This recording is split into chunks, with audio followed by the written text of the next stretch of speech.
Trump threatens tariffs of 200% to 300% on semiconductors, reported Bloomberg, shocking global markets. Reuters confirmed companies were forced to reprice risks overnight, while Tom's Hardware warned such duties could double or triple the cost of GPUs and CPUs. At the same time, US producer prices jumped 0.9%, the sharpest spike in 3 years, signaling inflation already moving through the pipeline.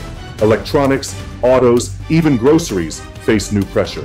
But in this collision of politics and production, one question burns. Who pays the ultimate price?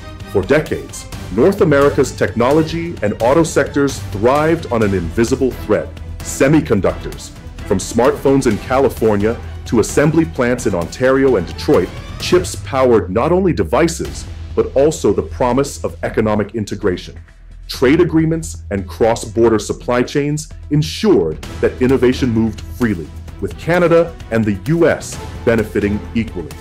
IBM's packaging facility in Bromont worked in tandem with Silicon Valley design houses, while automakers depended on advanced sensors and processors sourced from Asia but distributed across the continent. Stability and growth defined this golden era. Yet the very interconnectedness that fueled prosperity also planted seeds of vulnerability. By the mid-2020s, geopolitical rivalry with China and South Korea sharpened US anxieties about supply security. Tariff threats and Section 232 investigations reframed chips not as consumer goods, but as matters of national security. Inflationary signals, including sharp jumps in the producer price index, revealed how quickly upstream costs could spread downstream. Retail giants like Walmart, once the buffer for households, warned they could no longer absorb rising prices. The stage was set. What was once a seamless semiconductor corridor now showed cracks, leaving Canada and the US heading toward diverging responses to the same global storm. In the summer of 2025, the Trump administration rattled the global economy by threatening tariffs on semiconductors at levels unseen in modern trade history, 200%, 300%, even higher. Bloomberg described it as shock therapy, a policy gambit that left companies scrambling to reassess costs overnight. The White House framed the move under Section 232, arguing that semiconductor imports represented a national security risk. The logic was political as much as economic. Leverage the chip supply chain to force reshoring, punish Asian competitors, and project strength ahead of an election cycle. But the numbers told a harsher story. Tom's Hardware warned that such tariffs would double or triple the cost of GPUs and CPUs. Reuters reported that the Bureau of Labor Statistics Producer Price Index had already surged 0.9% in July, the steepest monthly jump in 3 years, signaling that higher input costs were cascading downstream. ABC 7 New York highlighted that consumer electronics prices rose 5% in a single month. Retailers like Walmart, after months of absorbing costs, finally conceded prices for essentials from bananas to laptops had to rise. Trump's critics called it a hidden tax on households. Axios noted the administration celebrated a record $30 billion in tariff revenue in July, but for ordinary families, that revenue translated into ballooning grocery and electronics bills. Automakers, too, sounded alarms. Chips are the backbone of modern vehicles, from electronic control units to advanced driver assist systems. Higher component costs threatened delays in model launches and potential shift cuts in Detroit. Underlying all of this was a strategic miscalculation. Building a leading-edge semiconductor fabrication plant is not like flipping a switch.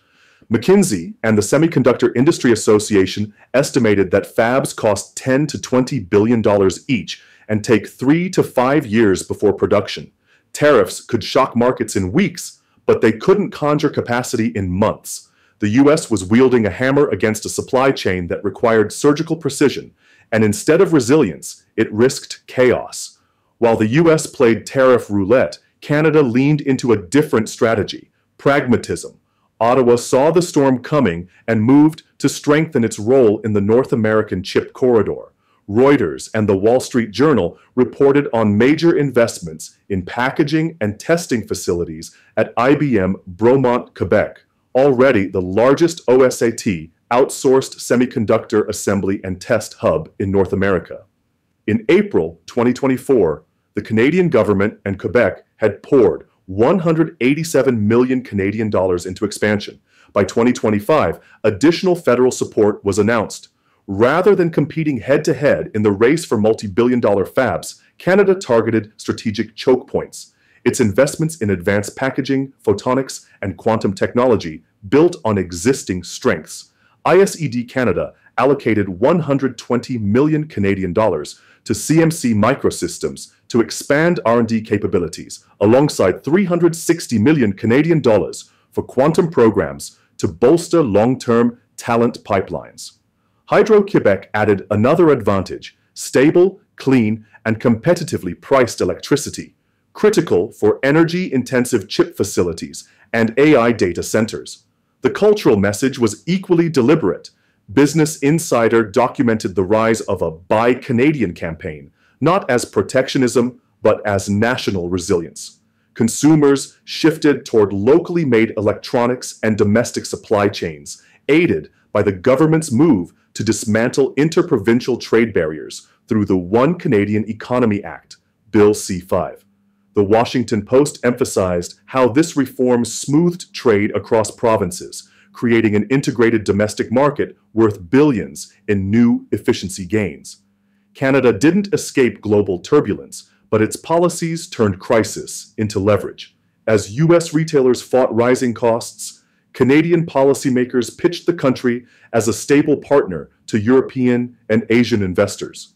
By targeting bottlenecks, assembly, testing, specialized sensors, Canada avoided the capital trap of chasing leading-edge fabs while positioning itself as indispensable in the semiconductor ecosystem. In effect, Canada wasn't competing to be the biggest, it was competing to be the smartest.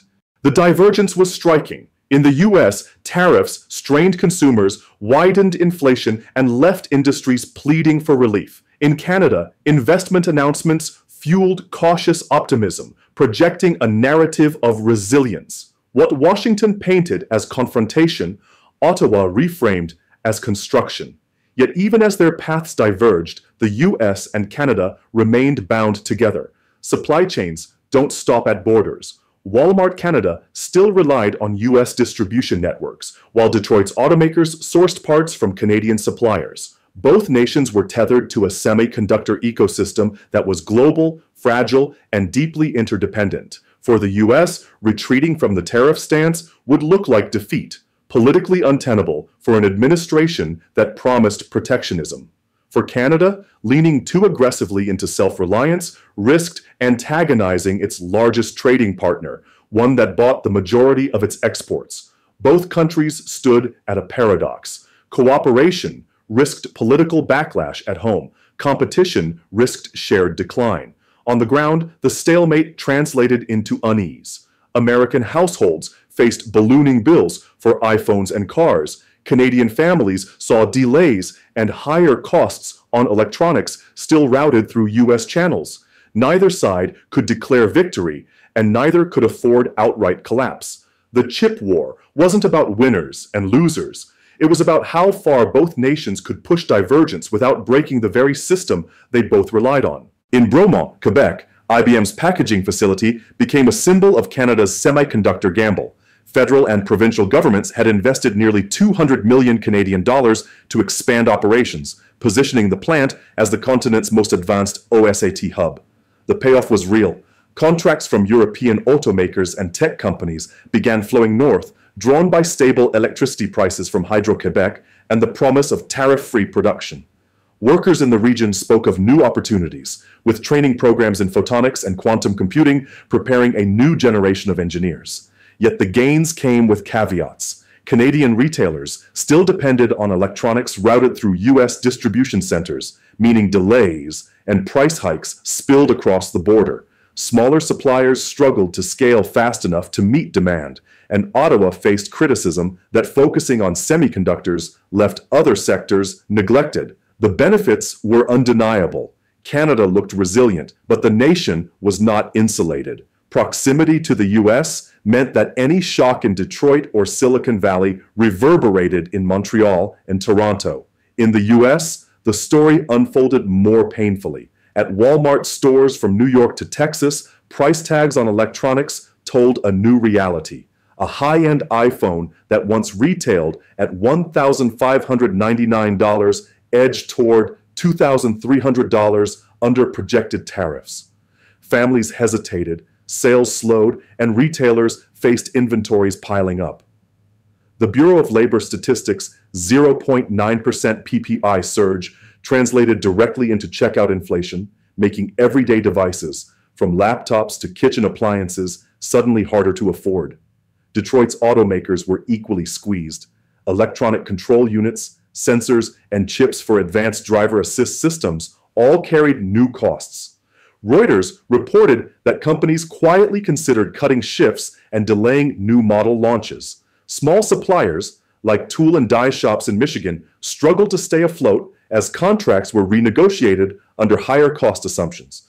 While Washington celebrated tariff revenue, households bore the brunt, and businesses lost competitiveness. Instead of shielding American industry, tariffs created a feedback loop. Higher prices, reduced demand, and fewer jobs. The hidden tax was no longer hidden. It was written on every receipt. Semiconductors have turned from invisible enablers to visible flashpoints. The US gambles on tariffs and political muscle, while Canada builds stability through targeted investment and integration. Yet the supply chains binding Detroit, Silicon Valley, and Bromont remind us that no nation can stand fully alone. Inflation, delays, and fractured alliances threaten to overshadow short-term wins. In the race to define the future, will North America rise together or stumble apart? Are you American or Canadian? Share your story below. Air.